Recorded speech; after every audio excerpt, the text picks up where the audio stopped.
Okay, so today we're going to be reading Brains, Not Just a Zombie Snack. So, what do you see in the cover of the book?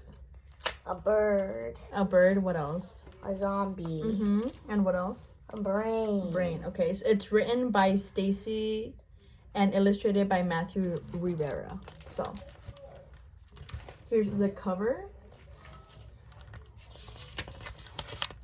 And then it says animal brain. So here are like all of the animal brains. Okay, so don't worry, I'm not going to eat your brain. I gave that up hours ago. Human brains used to be my favorite food. About 75% water, 100% delicious. Did you know that they were about 75% water? No? No. I didn't either. The brain is not a meal, I keep telling myself, and it is not a muscle. Your heart is a muscle, and you have muscles in your arms and legs, fingers and toes, stomach and back, and even your face. You have more than 600 muscles, but only one scrumptious brain. Did you know you had that many muscles? No. Did you know your heart was a muscle? No. No? Your brain is the boss, the coach, the captain, the commanders, the command center, the main computer, but tastier than a computer. Here's a list of things your body can do without your brain. And here's a list of things that are yummier than your brain. Yep, you're pretty useless without your brain and much less appetizing. If someone nibbled on your brain, you wouldn't even know it. Your brain can't feel pain. It can't feel anything. But if a vampire nibbled on your thumb, you'd know that. The nerves in your thumb would send a message to your brain. And your brain would send a message back telling your thumb to get out of the vampire's mouth. All in a matter of milliseconds. Well, I never. The brain receives messages from your 5 senses. Touch, your skin is your biggest organ and it feels things. Sound, your ears can hear a zombie sneaking up behind you, unfortunately. Sight, your eyes can see a zombie approaching from the front, unfortunately. Smell, your nose isn't just for picking. Taste, your brain is tasty. I mean, your tongue, your taste with your tongue.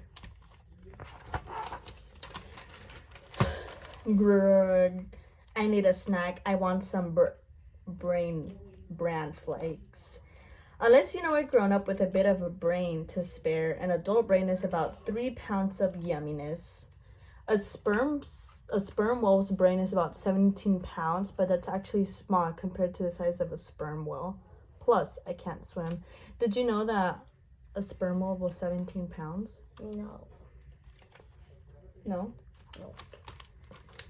African elephant, 11 pounds. Beagle, 0.16 pounds. Mouse, 0.009 pounds. An owl, 0.004. Lion, 0.5 pounds. Human, 3 pounds. And a viper, 0.002 pounds.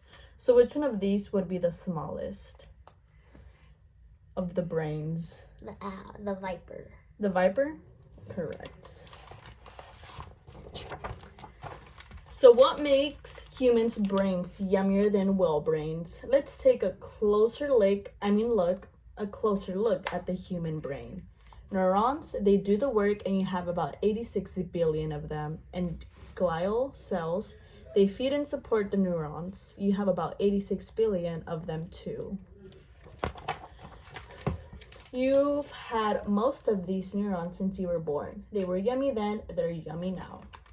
Each neuron can send thousands of messages to other neurons, creating pathways when you learn something new, like how to add numbers, throw a baseball, play the piano, tie up a zombie. You aren't making more neurons, you're making new and stronger pathways, and I'm making myself hungry. Your brain started forming when you were about half an inch long. Do you plan on keeping your big, juicy, delectable brain your whole life? And then it just tells you right here all of the grown-up human brain, the newborn baby, 1-year-old human, and the 75-year-old human. I've got an idea. Perhaps you offer me a teeny tiny taste of your brain if I promise not to eat any of the important parts. I won't eat your brain stem. You need this to breathe and to hiccup and to sneeze and to keep your temperature at 98.6 degrees Fahrenheit and to make sure your heart is beating. All the stuff you don't think about. Plus, I find it a bit chewy. And I won't nibble on your do you know how to say that?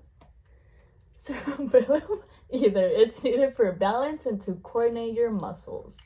Like say, if you want to run away from a zombie later, you'll want that.